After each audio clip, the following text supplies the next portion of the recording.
우리 유대인의 나라를 따로 만들어야 된다. 거기에 솔로몬의 신전도 있었고 3,000년 전에 자기들끼리 명분이 지금. 그들의 신념인데 우리가 왜 인정을 해줘야 돼? 아니 그 이런 신앙 이전에는 정치적인 목적. 유대인 국가 세워준다고 해주고 한쪽에는 아랍 통일국가 만들어주는데 도와주겠다 그러고 부동산 사기를 친 거지. 이제 그게 문제의 출발이에요. 팔레스타인이라는 건 없고 팔레스타인이라는 사람이 없다. 허련 일로 와 하니까 근데 그때 이제 이스라엘이 우리는 이제 영국이랑 놀면 안 되겠네. 안 되겠어. 미국이랑 놀아야 돼. 6일 만에 지금 6일이라고 하지 가자지고 마세요. 기분 나쁘더라고요. 아니, 60일이나 6일 아니 6년이라고 하세요. 터키에서 역사를 그렇게 배워요? 그거 열어봐. 맞아. AI 시대에 혼자만 뒤처지지 않을까 걱정한 적 없으신가요? 복잡한 작업도 척척 해내는 챗 GPT를 보다 보면 언젠가 AI의 일자리를 빼앗길 것 같은 불안감이 들기도 합니다. 미래에 대한 온갖 불확실한 전망들이 엇갈리는 지금 믿을 만한 전문가가 쓴 책을 한 권 권합니다. 미래는 생성되지 않는다. 추천사를 쓴 장강명 작가는 우리 시대 삶의 길잡이로서 주역보다 이 책을 훨씬 더 추천한다고 말했습니다. 이 책의 저자인 박주영 교수는 AI 시대에도 삶의 문제를 해결하는 데 가장 중요한 것은 인간의 창의성이라고 강조합니다. 유료 AI 서비스를 결제하기 전에 미래를 만드는 창의성의 비밀에 주목해 보시는 건 어떨까요?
생각의 깊이를 더하는 알레오 북스. 여러분 안녕하세요. 조수진입니다. 유시민입니다. 예, 오늘은요 특별히 반가운 두 분을 모셨어요. 두 분이나 모셨는데요. 이집트에서 오신 세미 씨 그리고 튀르키예 출신 알파고 씨 모셨습니다. 안녕하세요. 어서 오세요. 예.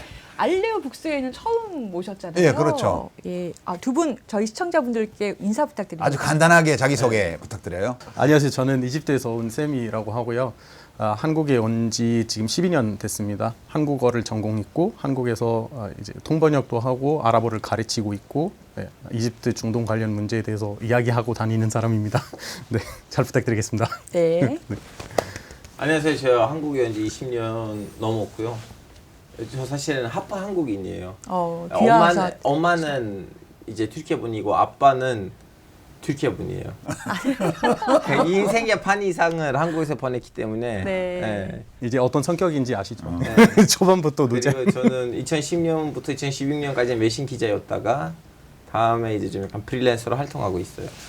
자, 오늘 이렇게 두 분을 책 손님으로 모셨다는 것은 알북에서 글로벌한 이슈를 다룬다는 뜻이죠. 오늘 알북은요, 세계 시민으로서 생각의 깊이를 더해줄 책 팔레스타인 100년 전쟁입니다.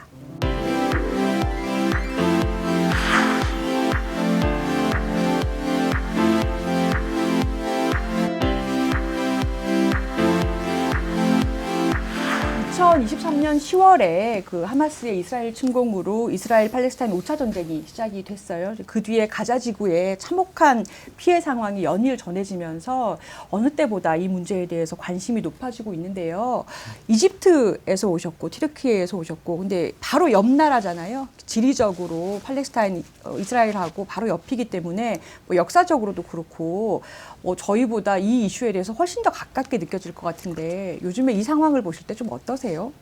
저는 이집트 사람으로서 그냥 팔레스타인 사람들과 같은 배를 탄 팔레스타인 문제로 정권이 바뀐 적도 있고 대통령 이 암살당한 그런 역사도 있는 나라이다 보니 역시 팔레스타인 문제가 이집트 없이 안 되고 이집트는 팔레스타인 문제를 모르는 척하고 살 수 없는 그런 나라가 된 거예요. 우리도 역사 시간에 수업 시간에 무조건 공부하는 부분도 역시 팔레스타인 이슈, 이집트와 팔레스타인 문제 이런 건 빼놓을 수가 없어요. 그래서 요즘도 제가 맨날 챙겨보는 뉴스가 사실 이집트 뉴스보다 팔레스타인 뉴스를 보고 있어요. 팔레스타인 문제가 해결되어야 안정되어야만 이집트도 어느 정도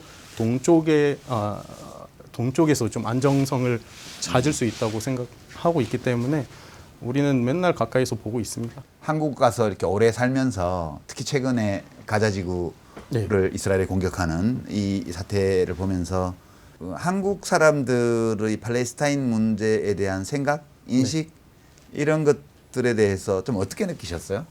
한국 사람들 제대로 알고 있나요? 이 문제에 대해서? 제대로 알고 있는 사람을 찾기가 어려웠었어요. 과거에. 근데 과거에? 지금은 갈수록 오히려 먼저 다가와서 물어보는 사람들도 있더라고요. 그래서 가자는 어떻게 됐어? 이러는 사람들. 근데 아쉬운 게 하나 있어요. 이 충돌이 어쩌다가 시작됐는지 그게 좀 애매하기 때문에 이 방송을 통해서 우리가 한번 좀 밝혀줄 수 있었으면 좋겠습니다.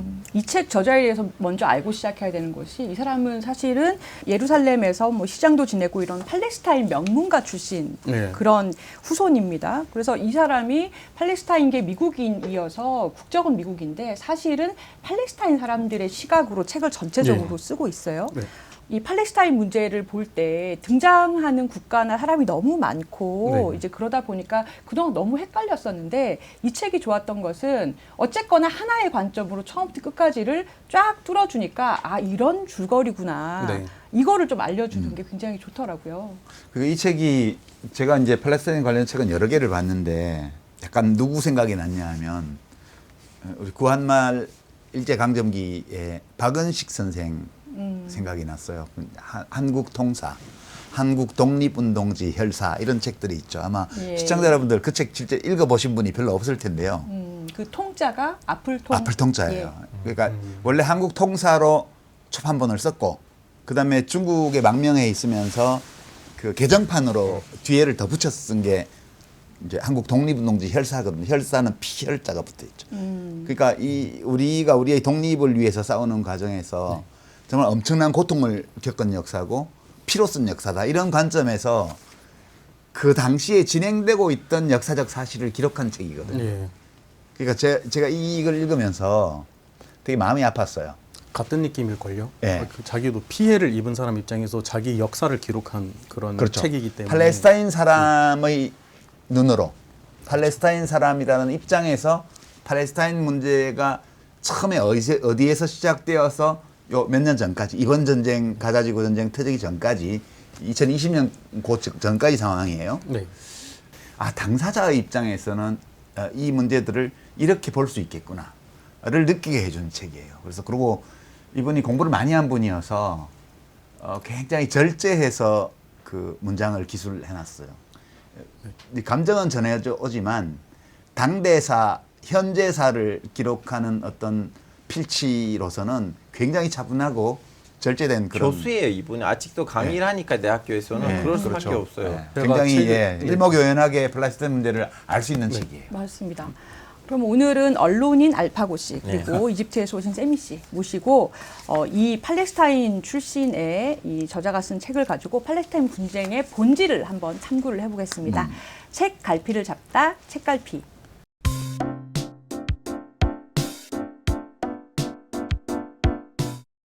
자, 책의 목차가 굉장히 심플해요. 그러니까 100년에 걸친 이 분쟁의 역사를 6번의 선전포고로 나눠서 진행을 하고 있거든요. 그리고 책 표지에 보면 이 네 그림이 되게 개의 중요합니다. 예, 지도가 있는데 이것이 그 변화, 그 6번의 분쟁의 역사 동안 진행된 그 역사를 보여주는 압축적으로 보여주는 그런 지도가 좀 앞에 있습니다. 지도 소개 좀 해주세요. 이거 지도 이게 초록색하고 흰색으로 섞여 있는데요. 네. 이게 처음에 팔레스타인 문제가 발생할 무렵의 지도고요. 그렇죠. 요게 최근 지도거든요. 네. 흰색이 사실상 이스라엘 영토고요. 그렇죠. 녹색으로 되어 있는 게 팔레스타인 영토입니다. 그러니까 지금 사실 두 개의 국가가 공존하고 있는데 이때는 팔레스타인이 국가로 생기기 전이죠. 그러니까 이렇게 팔레스타인 사람들이 살던 땅이 다 이스라엘 영토로 변해가는 과정을 이 표지에서 뭐 하나만 덧붙인다면요. 첫 번째 그림에서 여기는 흰색이 이스라엘을 얘기하는 게 아니라 그냥 정착촌. 팔레스타인 유대인을 유대인. 얘기하는 거예요. 예. 왜냐하면 이스라엘이 건국되기 전이었기 때문에 이 땅에 사는 모든 사람들이 팔레스타인인으로 봤거든요. 종교만 달랐을 뿐입니다. 근데 그렇죠. 이렇게 표지를 보시면 이 표지 말고 이제 원래 책, 영어로 된 책 표지에다가 작가님이 그렇게 얘기하셨어요. 나는 표지에 뭘 넣을까 고민을 하다가 우리 할아버지 집, 지금 없어진 할아버지 집 사진을 넣었어요. 이거는 한국 편이고 영어로 된 그 원본에다가 자기 할아버지, 그만큼 본 적도 없는 할아버지 집인데 약간 연결돼 있다, 버리진 않았다, 이런 거를 보여주는 작가님의 마음인 것 같아요. 이 책의 서문을 보면 이 저자가 이 팔레스타인 이스라엘 간의 분쟁을 무슨 시각으로 보는지가 극명하게 나와 있는데요. 이 보면 이 사태는 동등한 두 당사자 간의 충돌이 아니라 그 식민주의와 그에 대한 저항, 자기들의 국가의 이것을 이식하려는 식민주의와 그에 대한 저항, 이렇게 규정을 하고 있거든요. 그러니까 동등한 어떤 당사자 간의 국가 간의 충돌이 아니다, 이렇게 보고 있는데, 두 분은 우선 이 시각에 좀 동의를 하시는 편이세요? 저 원래 외신이었고 한국 뉴스를 튀르키예에 전달하는 사람이었지만 저 역할이 바뀌었거든요. 한국에다가 중동 소식을 전달해야 되는데 똑같은 언론 윤리로서 그럼 중동 정세를 제가 전달하려면 그럼 튀르키예인의 시선을 하면 안 되고 제가 가서 이것을 당사자들 다 찾아가 가지고 물어보고 전달해야 된다는 그 생각으로 이제 팔레스타인 문제를 다시 한번 잡기가 시작했거든요. 여기서 지금 제가 1차, 2차, 3차 부분 때는 솔직히 말하자면 여기서 유태인들의 입장이 어느 정도 들어갔었으면 아마 책이 다 잘 정리됐을 텐데 시원주의를 너무 주목을 시켜서 얘기를 해요. 그래서 시원주의, 사실은 시원주의 안에서는 자익 시원주의하고 우익 시원주의라고 또 이렇게 불려 있어요. 그래서 맹기령 같은 분들은 우리는 여기서 아랍 사람들이랑 싸우면서 나라를 세우는 것보다는 어느 정도 아랍 사람들의 합의를 봐야 된다는 식으로 좀 더 온건한 식으로 갔기 때문에 오늘날에 이스라엘 안에서 200만 명 이스라엘 시민 아랍이 있어요. 그래서 이스라엘 국회에 가시면 이슬람 사원이 있어요. 왜냐면 아랍인 국회의원들도 있는데. 그래서 그런 부분들이 여기서 거의 좀 언급을 안 되거든요. 그래서 사실은 이 1차, 2차, 3차 전쟁 보고들이 여기 소설돼 있잖아요. 그때까지만 해도 사실은 해결을 찾을 수가 있었어요. 근데 그 이후로는 이스라엘이라는 나라가 편했어요. 너무 극단적인 우익하러 가다 보니까 이스라엘 대 이제 말이 통하지 않는 당사자가 됐거든요. 알파고시 입장은 이렇게 제가 파악을 할게요.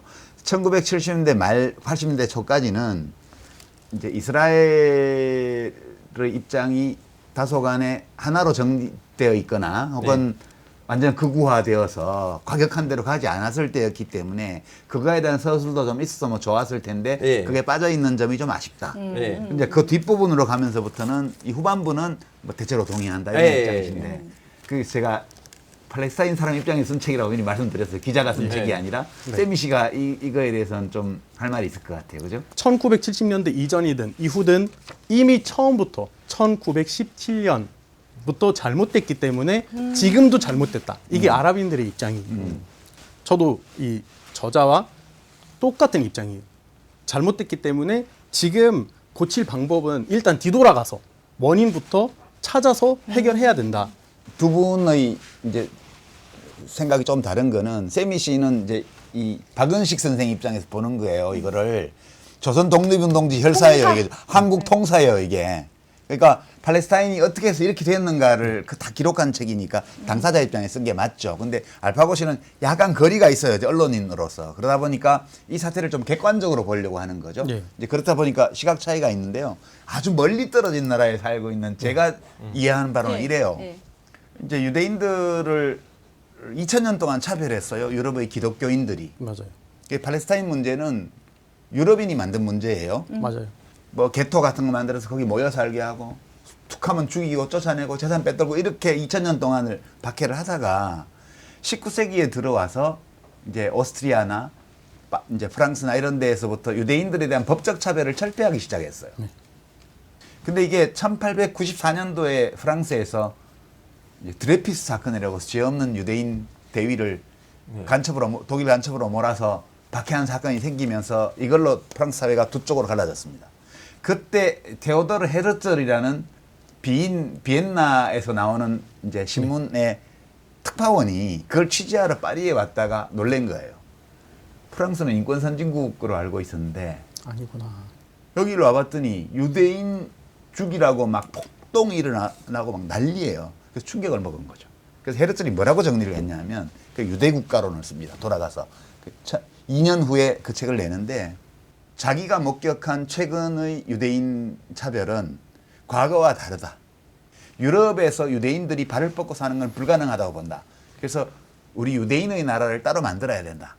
이제 거기서 시작이 된 거고, 그래서 세계 유대인 협회를 조직하고 시온주의 협회를 조직하고 세계 대회를 2차례나 열고 헤르tzl이 그러면서 팔레스타인으로 본격적인 이민이 시작된 거예요. 땅을 사서 처음에 그 20세기 초부터. 예. 팔레스타인 이스라엘 문제를 또 우리 일제 감정이랑 비교하면 또 안 되는 이유를 좀 설명해 드릴게요. 오, 재밌다. 일단은 재밌네요. 일본인들의 땅이 있었고 일본인들의 나라가 있었는데 일본인들이 여기를 와서 먹으려고 하는 거고, 유태인들은 우리는 이 각국에 있는 다양한 종파의 유태인들을 다 묶어서 한 나라에 들어가려면 뭔가 정말 통일성이 필요해.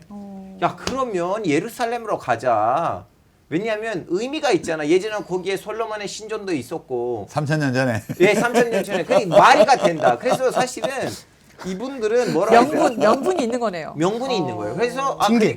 자기들끼리 명분이지. 바로 맞지 그게 않을까? 우리 입장이에요. 그들의 신앙이고 그들의 신념인데 우리가 왜 인정을 해줘야 돼? 아니, 그 이런 신앙 이전에는 정치적인 목적. 우리 어디 가야 되는데 어디 그렇죠. 갈까 하다가 모든 사람들 끌고 갈 만한 모터를 만들어야 되는데, 아르헨티나 가자고 하면 독일에 있는 뭐 유태인이 갔는데 슬로바키아에 있는 유태인이 안 갈 수도 있어요. 근데 예루살렘에 가져가면 우리 구약에 있는 장소인데 하고 갈 수가 있는 거예요. 근데 여기까지는 뭐라고 해야 되나? 그 우리의 신이 주는 우리의 약속의 땅 아니고 정치적인 목표가 있는 거예요. 이건 자꾸 종교로 연결시키면 안 된다고 보거든요. 두 번째는 이분들이 떠나가 왔는데 뒤에 조국을 두고 온 거 아니에요. 자기 목숨을 끌고 와요. 근데 한국에 왔던 일본인들은 목숨을 끌고 온 거 아니에요. 뒤에 조국이 있어요. 한국에 해방됐는데 후쿠오카에서 왔던 일본인들 다시 한번 후쿠오카에 갔어요. 근데 이 사람들은 갈 데가 없어요. 이거 좀 약간 알아야 되고요. 차이는 있죠. 갈 데가 네. 없다. 갈 데가 없어요. 이거 약간 딱 봐도 이스라엘 지금 현대 이스라엘에서 광고하고 있는 이스라엘만의 서사인 것 같아요. 우리는 갈 곳이 자, 없는데 하나씩 어디로 갈게요. 가냐? 그러니까 이 책에서 그 선전포고라는 이 목차로 가잖아요. 그러니까 팔레스타인 입장에서 볼 때 이스라엘이 선전포고를 해온다라는 첫 최초의 번째. 선전포고가 1917년도에. 근데 그렇죠. 최초의 선전포고로 보는 것이 이 영국의 외무장관인 벨푸어가 그렇죠. 아예 이 이스라엘이 여기에 땅을 국가를 건설해도 된다라고 선언을 약속을 해준 이 벨푸어 선언이 첫 번째 선전포고다 이렇게 보는 거지 근데 않습니까? 큰 틀에서 보면 그렇죠. 3중 계약을 한 거예요. 3중 계약을 어떤 식으로 했냐면 우선 미국의 참전을 유도할 목적으로, 그게 제일 큰 목적이었어요. 미국 내 유태인들이 많았기 때문에 미국 내 유태인들이 금융 쪽에 많고 이렇기 때문에 미국 내 유태인들을 움직여서 미국 정부가 참전을 빨리 하도록 하려고 이제 벨푸어 선언을 한 거고, 그다음에 이 오스만 제국이 그 당시에 이스탄불의 수도를 두고 있으면서 남유럽과 동유럽 일부와 그다음에 이 메소포타미아 쪽하고 여기 북아프리카까지 세력권을 갖고 있었잖아요. 얘네들이 독일하고 편을 먹었단 말이에요. 그러니까 얘네들을 무너뜨리기 위해서 아랍인들 베두인 부대를 만들기 위해서, 야 너네 걸기에서 이게 싸우면 아랍 통일국가를 만들 수 있도록 도와줄게 라고 하는 거를 이른바 맥마흔 후사인 서한이라 그래서 약 10개 정도의 편지로 주고받았어요. 이 후사인이 아라비아 반도의 메카의 지도자예요. 칼리프. 그러니까 종교 지도자인 동시에 메카 시장으로 보시면 되거든요. 거의 리더십을 갖고 있었어요. 근데 그 아들이 파이잘 왕자라고, 아라비아의 로렌스라고 유명한 소설이 있죠. 네, 네. 영화도 있고, 아라비아의 로렌스에 나오는 파이잘 왕자가 그 후사인의 아들이에요. 네. 그래서 일부 영국인들이 막 거기 가담해갖고 같이 그 군사 고문을 해주면서 이렇게 해서 밀고 올라가서 이제 다마스커스 점령하고 거기서 이제 아랍 왕국을 선포를 하잖아요. 이제 그게 두 번째 약속입니다. 이중 계약이죠.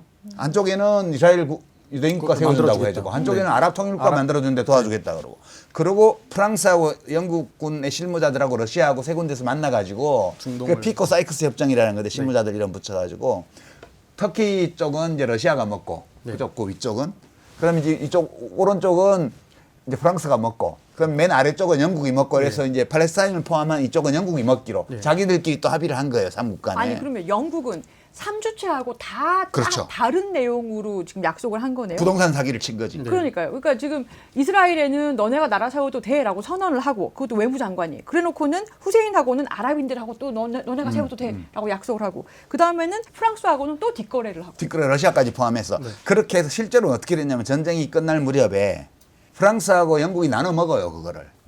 그다음에 이제 다마스커스를 점령해 가지고 아랍 왕국을 붕괴시키고 거기를 20개의 땅으로 쪼개서 분할 점령을 해요. 그 중에 하나가 팔레스타인이 생겼죠.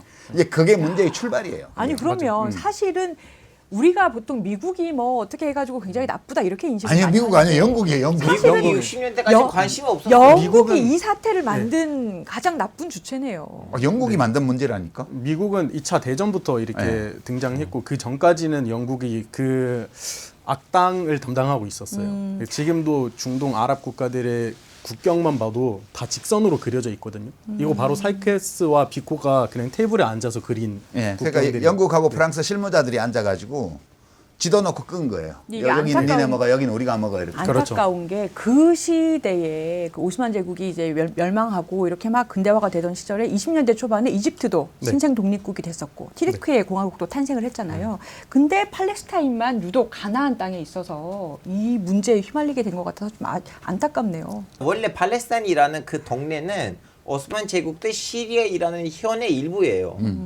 애초에는 이 문제가 맨 처음에 터질 때는 팔레스타인 독립운동을 안 하고 시리아 합병운동을 해요. 우리 시리아 사람인데 아니면 우리는 요르단 사람인데 왜냐면 요르단도 그때 시리아 현의 일부였거든요. 그래서 팔레스타인 사람들이 갑자기 1차 대전 이후로부터 전체적 혼란이 오는 거예요. 우리는 단독 나라를 만들어야 되는지 아니면 우리는 시리아랑 합병을 해야 되는지 요르단을 합병해야 되는지 모르는 거예요. 근데 유태인들은 로드맵이 너무나 깔끔한 거예요. 우리는 여기서 유대 국가를 만들 거다. 팔레스타인 사람들은 이렇게 하나의 독립 조직을 못 만들어요. 그 정치적 독립성이 없다 보니까. 훈련이 된 적이 없지. 네. 예. 자기 스스로 자기의 행정을 운영한 경험이 없는 지역이에요, 팔레스타인이. 그렇죠. 네. 그 1차 대전이 끝날 무렵에 인위적으로 선이 그어지면서 지역이 생겼고. 그- 실제로는 요르단강 서안의 웨스트뱅크 지역이랑 가자 지구랑 이런 쪽들은 원래 아랍인들이 살던 동네죠. 많이 살던 맞아요. 동네고 그게 오스만 제국의 변방으로 이렇게 있으면서 네. 지방 행정 조직으로 이렇게 그렇죠. 돼 있던 데인데 그러니까 자기의 정체성이 있을 수가 없었어요. 이 팔레스타인 사람들은 오스만 제국이 해치된 이후에 비로소 우리의 운명을 어떻게 해나가에 대해서 고민해야 되는 상황을 처음 맞이한 거예요. 그렇죠. 경험도 없었고 당연히 리더도 없고 그런 조직을 해본 적도 없고 그 상황에서 영국이 위임 통치를 먹어버린 거죠. 그러고 이제 그다음부터 이스라엘이 들어오잖아요. 그렇죠. 자, 들어온 과정도 굉장히 문제죠. 두 번째 선전포고가 이제 시작이 됩니다. 그러니까 영국이 3중 계약을, 그러니까 사기죠. 하나의 땅을 두고서 세 가지 약속을 했는데. 매매 계약, 전세 계약, 월세 계약을 다 하는 거죠. 그렇죠. 네. 이게 전세 사기 아닙니까? 네. 근데 네. 아랍과의 약속은 깨버렸어요. 그래서 벨푸어 선언을 이행을 하는 거죠. 그렇죠. 그래서 유대인 국가인 이스라엘이 건국이 되게 되죠. 그러니까 저자가 두 번째 선전포고라고 하는 게 47년부터 48년 사이에 있었던 이스라엘 일이에요. 건국. 이거 이스라엘의 건국 전쟁이죠. 그렇죠. 그리고 아랍 측에서는 낙바라고 해요. 나크바. 낙바는 사람이 걷다가 자빠지는 거. 아, 그 원래 민족이 문헌상 이렇게 의미는 예, 무너졌다. 자빠지는 걸 예, 말하는 거예요? 자빠진 게 우리가 잘 가고 있었는데 우리 땅도 뺏기고 우리 사이에 우리가 모르는 사람들이 와서 나라를 세우기도 하고 이렇게 길고 긴 이 분쟁이 시작된 뿌리이기 때문에 우리에게는 목락이라고 해요. 그 떨어지는 거, 하락. 예, 재앙, 한다는 뜻이- 재앙. 네. 재앙. 사전을 찾아봤을 땐 대재앙이라고 하는데 특히 네. 팔레스타인인들에게 나크바라는 것은 어떤 대이주? 유대인들이 처음 왔을 때 유럽에서 이렇게 배를 타고 선박을 타고 오는데 엄청 커다랗게 간판을 준비를 했어요. 여러분들이 우리를 추방했다.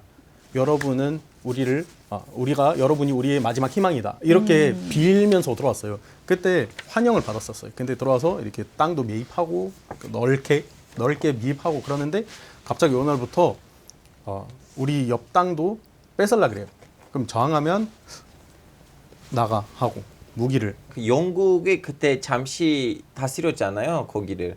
그때 유태인들은 정의를 가질 수가 있었지만 아랍인들은 정의를 가질 수가 없었어요. 그래서 청. 그래, 네. 그때 팔레스타인 마을에 사는 사람, 농촌민들이 모여서 우리 이대로 안 되겠다. 우리가 지금 맨날 대학살을 당하고 있다. 그 당시에는 팔레스타인은 농경 국가였던 거죠. 그렇죠. 그렇죠. 예. 네, 무기를 사야겠다. 그럼 이집트로 넘어가서 무기를 사와서 이렇게 싸우는데 그때부터 본격적으로 그들에 대한 약간 끔찍한 일들이 지독한 일들이 벌어지기 시작한 거죠. 그러니까 유대인들이 처음에는 이 땅의 그 인구 비율이 6% 정도밖에 안 됐는데 몇 네. 년 사이에 한 4, 5년 사이에 급속도로 18%, 19%가 늘어났다라고 써 그렇죠. 있고 네. 일종의 이제 팔레스타인 원래 있었던 사람들에 대한 종족 청소가 시작된 거죠. 그렇죠. 저는 이제 히틀러가 그 유대인 박해를 본격 시작하면서부터 네. 이제 유대인 이민이 짧은 기간에 엄청나게 늘어났고 네. 그다음에 유대인 인구가 늘어나니까 자경단을 조직하기 시작하죠. 그렇죠. 민병대를. 이르 군인이 뭐해서 이제 아주 백화제 방식으로 네. 한다 하는 사람들이 와서 자기들 마음대로 이제 군대를 만드는 거지. 초기 이스라엘 군대. 그러니까 아직 정식 건국 이전에 이스라엘 건국 이전에 민병대 수준의 네. 그 군대의 지휘자들이 대부분 테오도르 헤르츠의 추종자들이에요. 그러니까 유대 국가로는 읽고 거기에 몰입해 가지고 그렇죠. 시온주의. 예, 와가지고 군대를 조직하거든요. 그래서 그 군인들하고 그 저항하는 이 팔레스타인들 사람들 사이에서 무력衝突이 엄청나게 많이 생기기 시작하고 처음에는 이제 팔레스타인 사람들이 위임 통치하고 있던 영국 정부에다 대고 야 유대인들 좀 못 오게 해 이제 네. 그만 오게 해 이렇게 해서 영국 정부가 안 들어주니까 테러를 하기 시작하죠. 관공서에. 그 영국 정부가 귀찮아 가지고 그럼 뭐 그만 오게 이제 못 오게 이러니까 이번에는 유대인들이 테러를 하기 시작했어요. 네. 그래서 나중에 어마어마한 테러 공격이 호텔을 폭파시켜 가지고 많은 영국군 그 사령부가 네. 들어있던 호텔을 폭파하는 걸 포함해가지고 어마어마한 테러를 해가지고 결국 영국 정부가 못 견디고 거기를 1940년에 철수를 해버리죠. 그냥 1940년대 2차 대전 끝날 무렵에 들어오면 사실상 전쟁 상태였어요. 그러니까 네. 그 이스라엘 건국 선포 영국군이 철수하기 전부터 그 이미 전쟁 상태에 있었다는 점이 중요하고 팔레스타인 사람 입장에서 보게 되면 그냥 날벼락을 맞은 거죠. 그렇죠. 그러니까 영국군이 최종 철수한 게 47년 11월 30일인데 48년 5월 15일, 그러니까 한 6개월 상간에 이스라엘이 수립될 때까지 이 나크바가 이 책에 의하면 마치 열차 사고가 천천히 그러나 끝없이 진행되는 것처럼 진행됐다. 몇 달에 걸쳐서 그 사이에 굉장히 많은 학살이나 여러 것이 일어났는데 팔레스타인 사람들 중에는 금방 다시 돌아올 수 있을 걸로 생각하고 그냥 다 열쇠 그렇게 하나만 생각했죠. 챙겨서 그렇죠. 도망가고. 혹시 그 가산 카나판이라는 소설가 알죠. 네. 유명하죠. 유명해요? 암살 당했어. 그 사람이. 예, 그 73년도인가 모사드가 암살했죠. 자동차 폭발. 그 정도로 영향력이 있는 사람이었어요. 그래 영향이 있어요. 네. 저는 그 20대 때 그 책을 읽고 너무 감동 먹어가지고요. 1982년도에 그 초판이 나왔는데 창비에서 그때 초판 제목은 태양 속의 사람들 이렇게 나왔어요. 지금 검색해 보면 정확하게 말하면 태양 속이 아니고 불볕 속의 사람들로 나중에는 다시 번역이 나는데 지금 책이 절판되고 없어요. 그게 단편 모음 집인데 가산 카나판이 이 사람이 그 PFLP라고 팔레스타인 인민해방전선이라고 PLO보다 조금 더 급진적이고 예. 그 과격한 조직이에요. 그게 그럼 거기 대변인 운동가이기도 하고. 예, 대변인이었는데 이제 그 소설을 읽으면서 제가 두 가지를 알게 되었는데 이제 그 1980년대 초에는 팔레스타인에 관한 책이 별로 없었어요 한국에. 근데 그 소설을 읽고 되게 놀란 게 두 가지 있어요. 첫 번째는 거기 실린 작품 중에 하이파에 돌아와서라는 네. 작품이 있는데요. 정말 끔찍합니다. 하이파를 파괴하는 과정을 역사서에 읽어보면 그 위에서 이제 길 없는 드럼통을 굴려서 불을 지르는 것부터 시작해갖고 나중에 그 이스라엘 군대가 진입해가지고 보는 대로 사람을 다 쏴 죽여요. 사람들이 다 부두로 도망가가지고요. 물에 뜨는 거는 뭐든지 잡고 탈출합니다. 하이파를. 그때 그 주인공 부부가 아내가 밖에 나간 상황에서 그 사태가 터져서 남편이 찾으러 나가면서 애를 놔두고 찾으러 나갔다가 집에 못 돌아옵니다. 인파하고 마주쳐서. 그래서 도망을 가요. 애기를 내버려두고. 그리고 20년이 지나서 고향 방문이 허용돼서 돌아왔는데 그 아들이 그 집에 들어와서 사는 이스라엘 사람 부부의 양자가 되어 있는데 이스라엘 군인이 되어 있는 거예요. 그런 얘기입니다. 그 정도로 끔찍한. 예, 그러니까 저는 그 하이파 그 소설인 줄 알았어요, 그냥. 네. 아, 그거 역사예요, 실제 역사. 그런 스토리들 많아요. 자기 양자인지도 네. 모르고 자기 친부모인 줄 알고 이제 이스라엘 군인이 된 건데 그 부자 상봉의 장면을 이렇게 묘사한 소설인데 정말 저는 그 소설의 그 인간적인 스토리보다 초기에 이 주인공 부부가 도망칠 때 묘사했던 그 하이파 공격의 그 장면 있잖아요. 네. 그게 너무 끔찍해가지고 그 지어낸 얘기인 줄 알았어요. 그러니까 정말 그 나크바가 무엇인지를 알 수 있는 그런 그래서 이 이스라엘의 건국이 그냥 건국이 아니고 이게 완전히 군사적인 침략 과정이었구나라는 걸 그때 알았고요. 두 번째는 그 불볕 속의 사람들이라는 소설이 뭐냐 하면 그 여기저기 난민들이 그때 막 70만 명 이상 지금 500만이 넘어요. 발생했죠. 70만 명 이상의 난민이 발생해서 그 주변국에도 가 있고 나라 안에서 다른 지역으로 가 있고 이렇게 있다가 쿠웨이트로 미립국하려고 네. 그 얼마 전에 그 시리아 난민들이 그렇게 들어다 많이 죽었죠. 그렇죠. 탱크로리 안에 숨어서 미립국하다가 다 죽어요. 네. 질식해서 운전기사가 쓰레기장에다가 그 시신을 버리고 가다가 돌아와가지고 그 귀중품을 이렇게 해가는 이런 장면을 묘사를 했는데 그런 일이 있었겠죠 그때도. 근데 그 소설을 읽고 제가 느꼈던 게 주변 아랍 국가들이 이 팔레스타인 사람들에 대해서 왜 이렇게 의리 없이 하지? 이 주변 국가의 지도자들, 그 정치 체제 다 왕정 국가들이니까 네. 너무한 거 아니야? 그래서 왕정들이 그 전쟁 이후로부터 무너졌어요. 그죠? 그러니까 다는 저는 아니지만 다는 아니지만 대다수가 그거 너무 그 낙파가 너무나 치명적인 사건이었기 때문에 중동에서 50년 때부터 바람이 불러가지고 일단은 이집트, 다음에는 이라크, 시리아, 리비아 하나씩 이렇게 도미노 에펙트처럼 공화정으로 넘어갔어요. 그 낙파는 엄청난 야. 치명적인 사건이에요 중동에서. 그 저는 어떤 팔레스타인에 관한 역사책보다 네. 그 가나파니의 소설집이 정말 충격적이었어요. 지금 다시 복간해서 좀 좋겠어 어느 출판사에서도 너무너무 좋은 작품이에요. 그러니까 예술적으로 너무나 훌륭한 작품을 남겼는데 그 사람이 그 젊은 나이에 모사드의 그렇죠. 공작에 걸려서 폭사한 그 이스라엘 정보기관에서 72년도에 암살을 해버리죠. 모사드가 그걸로 유명하죠. 팔레스타인 문제 조명해서 이렇게 얘기하지 않아도 좀 뛰어난 사람 같다. 특히 핵 분야에서 뛰어난 사람 같아요. 그러면은 바로 해외에서든 국내에서든 이렇게 암살하는 걸로 되게 유명해. 그 이라크 학자들도 그랬고 이집트 핵 학자들도 그랬고 그래서 가산 가나파니는 핵 그 학자보다도 더 위험하다 해서 지정을 해서 이렇게 예.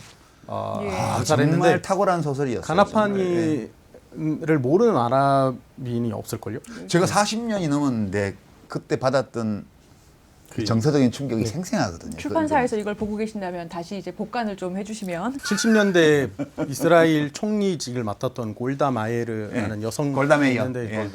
그 사람이 그렇게 얘기하더라고. 팔레스타인이라는 건 없고 팔레스타인이라는 사람이 없다. 아예 존재 자체를 인정하죠. 이 책에도 나오죠. 예. 그죠. 그 시작은 벨퍼가 한 거예요. 네. 벨퍼 선언에서 이렇게 보면 유대인과 비유대인. 자, 근데 이제 중요한 변화가 생겨요. 그러니까 그 유대인들이 파트너를 영국에서 미국으로 바꾸잖아요. 그렇죠. 네. 근데 제가 이제 책을 보고 야, 이 사람들이 어쨌거나 기가 막히게 흐름을 잃는구나 이런 생각이 들었어요. 그러니까 강대국에서 또 다른 강대국이 나오니까 또 다른 강대국으로 파트너를 바꾼 거잖아요. 후원자가 필요해요. 그거는 항상. 책에서 언급되지 않은 두 번째 2차 아랍 전쟁이에요. 왜냐면 2차 아랍 전쟁 때는 이제 이집트가 스웨이지 운하를 국영화하려고 했는데 1958년. 네, 그래서 그게 이제 영국- 나세르 대통령 네. 1956년. 56년. 나세르 대통령인데 스웨즈 운하를 국유화한 거죠. 그게 원래 네. 영국 자본하고 프랑스 자본이 들어와서 이익을 누리고 있던 건데 그거를 이집트 거야. 네, 하고 운영하려고 하다가 그때 그 뭐지 이스라엘이 살살살 야 그러면 우리는 니네들 우리한테 지원해주면 우리는 시나이 반도 먹으면서 니네들의 그 스웨즈 운하의 그 국영화를 막을게. 근데 그때는 이제 나세르 대통령이 그래 그러면 소련 일로 와 하니까 미국 보기엔 잠깐만 이집트는 소련이랑 친해지면 안 되는데 해서 미국이 중간에 들어와서 야 이스라엘 시나이 반도 빨리 돌려줘.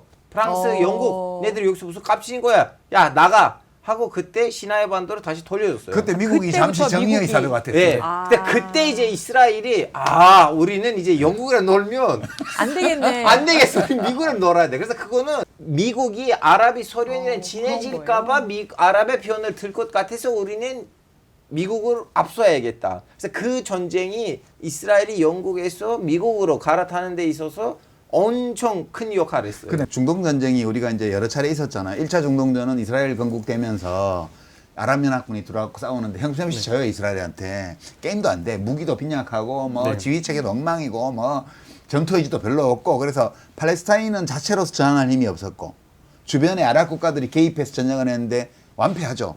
그리고 2차 두 번째 전쟁이 스웨즈 운하 국유화 조처로 터진 이스라엘, 영국, 프랑스 3자 연합 전쟁인데 네. 그 시나이 반도라는 게 스웨즈 운하 이제 북동쪽에 있는 이스라엘하고 사이에 있는 그 사막 지역이잖아요. 그렇죠. 삼각형으로 생긴. 그게 이제 페르시아만 항로나 이런 거 관련해서 중요한 위치예요. 거기가. 지금 후티 반군 난리를 치고 있는 예. 동네. 예. 지리적으로는 아시아로 보고 있거든요. 그렇죠. 예, 아시아 땅으로 보고 있는데 이집트 영역에 들어가 있는. 그러니까 전쟁 난 김에 찬스 이래갖고 이스라엘은 이제 저쪽 북쪽으로 골란국은 시리아 가는 쪽 그쪽 먹고 이쪽 남쪽으로 이제 시나이 반도 먹고 이래갖고 막 신났어.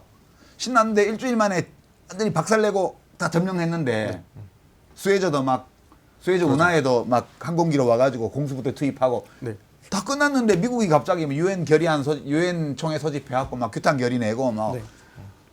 무슨 시대착오적인 제국주의 전쟁이냐 네. 막 이래가지고 그렇죠.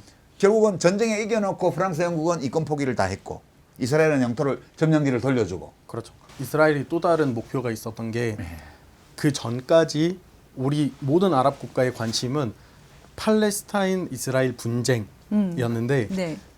다른 나라에게 다른 나라의 시비를 걸면 그 관심이 그쪽으로 가지 않을까. 그래서 그거는 이집트, 시리아, 요르단을 선택한 거예요.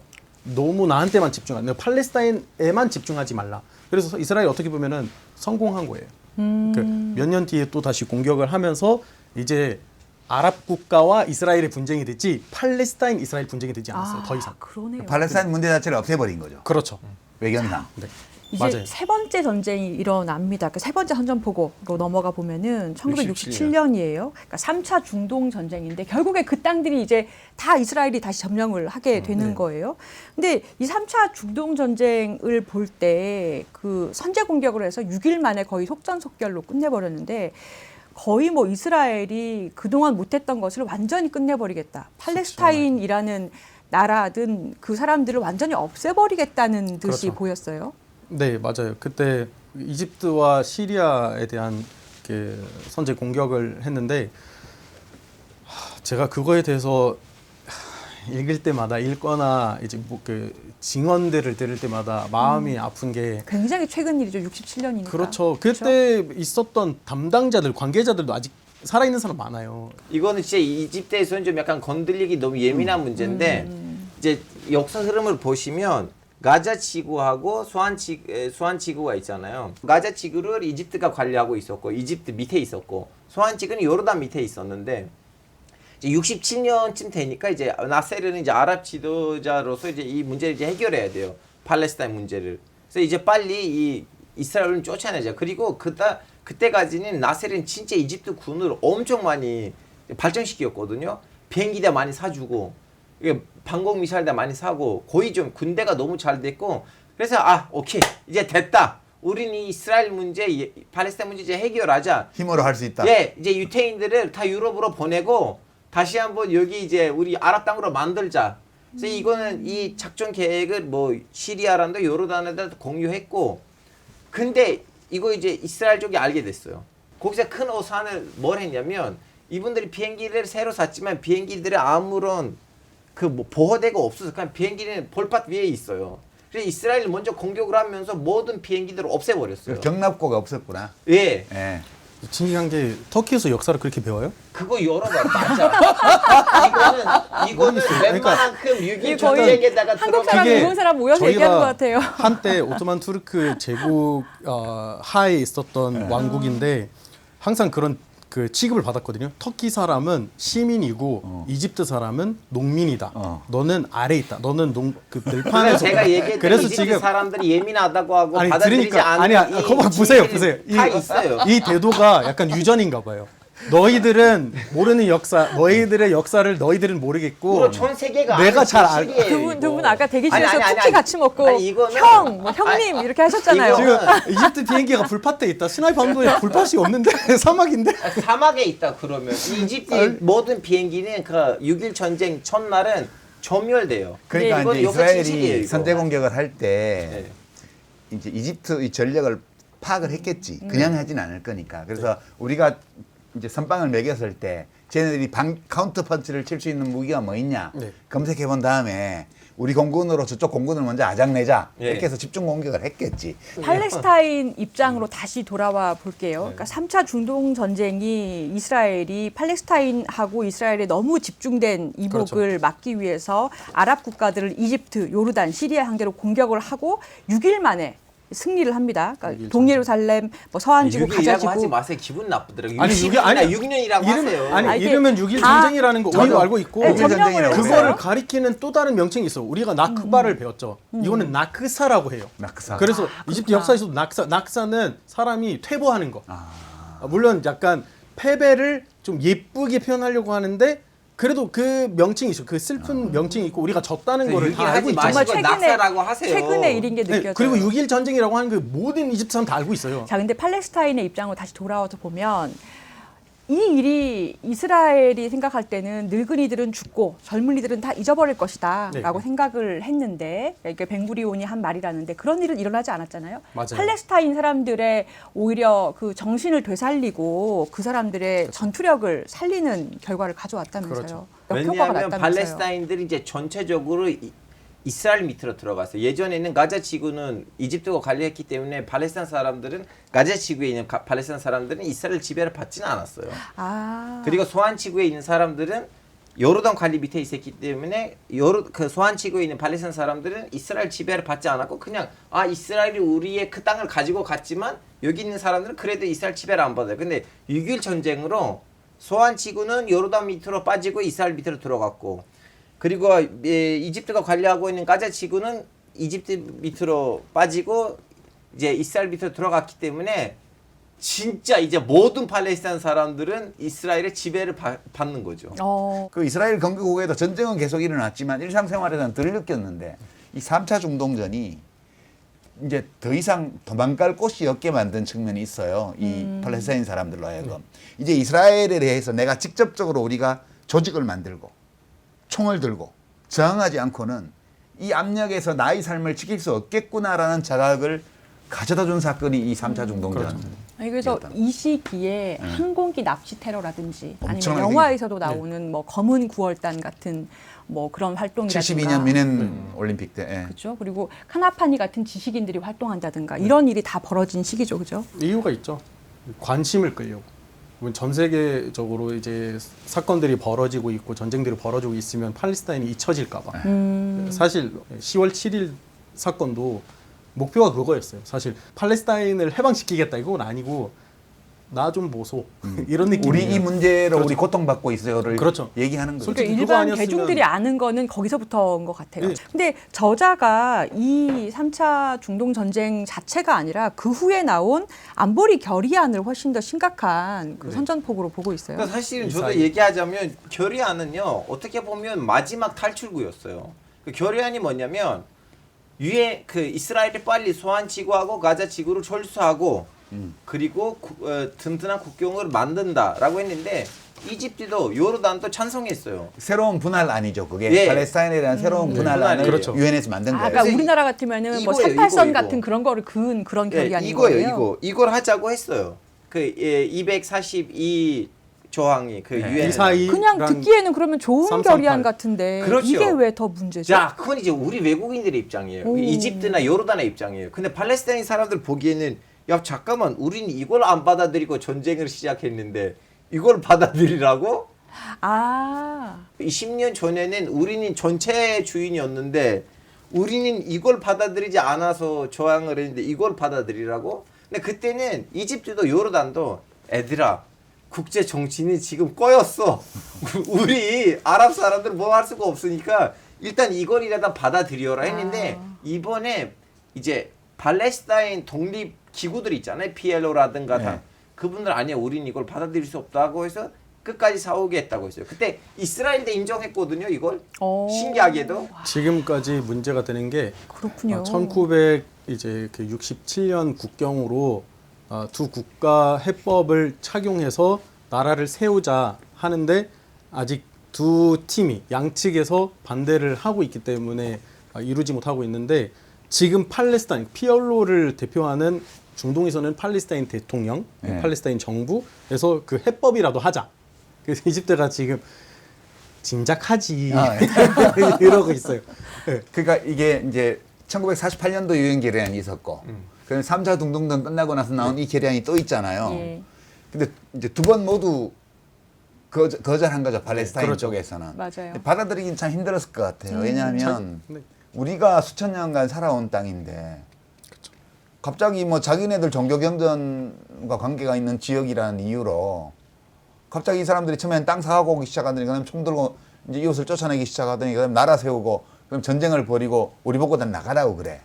이 조건에서 그 현실을 인정하고 그러면 일단 이스라엘은 현실적으로 존재하는 국가니까 네. 그거를 포기를 하고 나머지 지역에서 이제 당신들의 정부를 세우고 나중에 길게 봐서 어떻게 될지는 모르겠지만 일단 그렇게 해서 공존하는 방안을 받아들이시오라고 말을 하니까 팔레스타인 사람이라면 이거 받아들이기 정서적으로 되게 힘든 거 심정적으로 이거를 받아들이기가 사실 억울한 것도 있어요. 억울하죠. 유대인들이 이렇게 몰려왔을 때 예. 사실 따뜻하게 환대를 했거든요.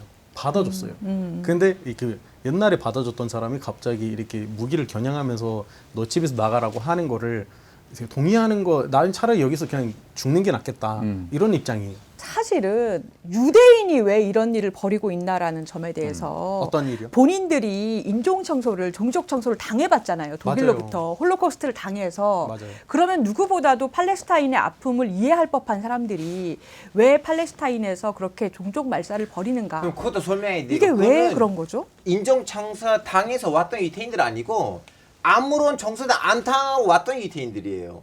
그래서 가서 유태인들 얘기하면 할아버지가 인종청사 당했던 유태인들은 야 그래 우리는 팔레스타인 사람들 왜 이러지? 우리는 팔레스타인 사람들 빨리 행복하게 살아야 되는데 하는 유태인들의 할아버지를 보면 무조건 인종학살 당했던 사람들이고 아픔을 알아요. 근데 유태인들이 와서 나라를 만들었잖아요. 그때 거기 GDP가 높은데 야 우리도 좀 그쪽에 가자 해서 아무런 아픔이 없이 왔던 유태인들은 팔레스타인 사람들에 대해서 좀 약간 선민 사상을 갖고 있어요. 그러니까 이분은 이스라엘 대표로 나오셨는지 아니 저는 이스라엘 뭐든- 견해에서만 그러면 얘기하는 아니, 거. 세미 저는 씨가 뭐- 보실 때는 어떤 것 같아요? 예?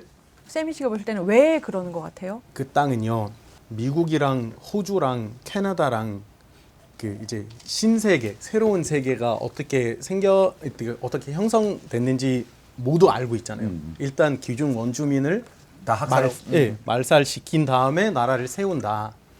근데 지금 말살시키려고 해도 말살이 안 되는 원주민들이 있어요. 그럼 그 분쟁은 있을 수밖에 없는데 제거할 수 있는 방법이 뭐냐? 문화적 시도해봤다. 돈으로 꼬셔봤다. 근데 안 먹혀. 그럼 사람을 그냥 제거해야지. 홀로코스트는 문제가 안 보시는 돼요. 거예요? 사실 생각나지도 않고 생각나도 그냥 가끔은 핑계로 그러니까 면목으로 이렇게 되는 것뿐이지 홀로코스트는 그 문제에 있어서 그 어떠한 가치가 없는 요소로 보고 있어요. 우리는 그냥 개까지 저항하고 늙은 사람들이 죽고 젊은 사람들이 있겠다 생각하는데 지금까지 사실 이 작가가 미국에서 태어난 사람인데 그리고 나크바 연도에 태어나신 분인데 그래도 그거를 가지고 이만큼이나 책을 쓴 사람이에요. 이 관심이 왜 생겨났을까? 그럼 이스라엘 사람 입장에서 아니 멀리 주방해도 계속 관심을 갖고 있네. 그럼 이 사람을 그냥 죽이자.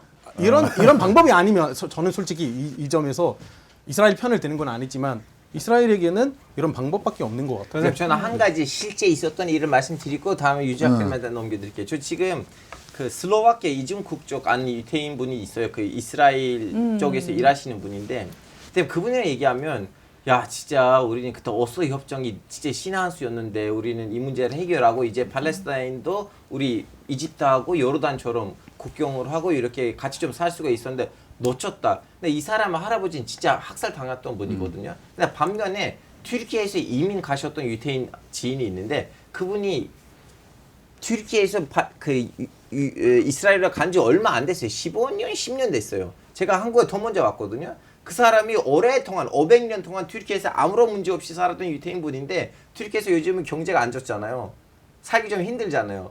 잠깐만 나 유태인인데? 그러면 나 이스라엘에 이민 가려고 하면 쉽게 받아주나 해서 갔어요 애가. 그래서 컴퓨터 프로그래밍 하고 있는 애인데 그 사람 말을 들으면 거의 나치예요.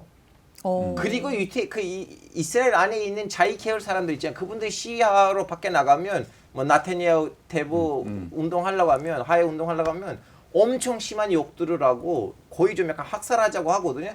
같은 유태인인데도. 아프리카 그 에티오피아 유태인만 봐도 사실 이스라엘로 이렇게 이동하는 거는 허용하지만 거기서 3등급 시민의 취급을 받고 있어요. 그래서 제가 너무 좀 약간 빡쳐가지고 얘기했어요. 야 너는 왜 이렇게 자국민한테 이렇게 하냐. 사상이 다르다고 있어. 이 새끼들은 다 배신자야 했더니 제가 진짜 너 화가 나가지고 야 너 아버지 할아버지 이 나라를 위해서 싸웠어? 1차 대전 2차 대전 그 아랍 전쟁 가담했어? 너의 아버지 할아버지 튀르키예에서 마음 편하게 살았다 너 치고 왔는데 이분들의 아버지 할아버지는 건국 전쟁 때 가담했고 1차 2차 3차 4차 아랍 전쟁 가담했는데 너도 누군데 이 사람들한테 뭐라고 하냐. 그래서 이스라엘이 이렇게 꼬인 거예요. 그러니까 이제 이게 지금 두 분의 말씀을 이렇게 듣다 보면 예. 이제 인간사의 복잡함을 예. 우리가 새삼 확인할 수 있는 거예요. 저 두 분 한국 사람인 줄 알았어요. 지금. 네. 우리나라에서도 우리 우리나라에서도 아버님들한테도 많이 듣는 이야기. 빨갱이 다 죽여야 돼 이런 사람도 너 있잖아. 6.25 전쟁 때 말이야.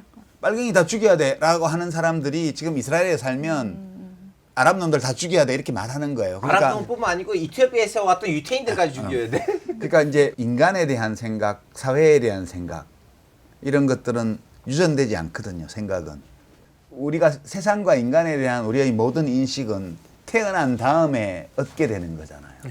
그 사람이 어떤 것을 경험하고 학습하고 그리고 그 자기 자신의 생각에 대해서 기존에 가지고 있는 생각에 대해서 어떤 식으로 임하는지에 따라서 사람의 폭력성이나 이런 건 다 달라진다고 저는 봐요. 원래부터 사람이 다른 게 아니고. 그래서 저는 이제 사실 그 아까 그 질문 유대인이 그러면 뭐지? 유대인은 어떤 인간 집단을 정의가 말하는 거야? 네. 그게 되게 불확실해요. 그러니까 이제 유대인은 우리가 이제 오래된 관념에 따르면 지금 이스라엘의 국적법에 따르면 엄마가 유대인이면 유대인이에요. 유대인이죠. 예. 그다음에 유대교 신자면 유대인이에요. 예. 그거 말고는 규정이 없어요. 네. 그렇게 돼 있는데 유대인들은 2000년 동안 박해를 유럽에서 받았기 때문에 왜 동유럽에 많아졌냐 하면 동유럽이 통제가 덜했거든. 네.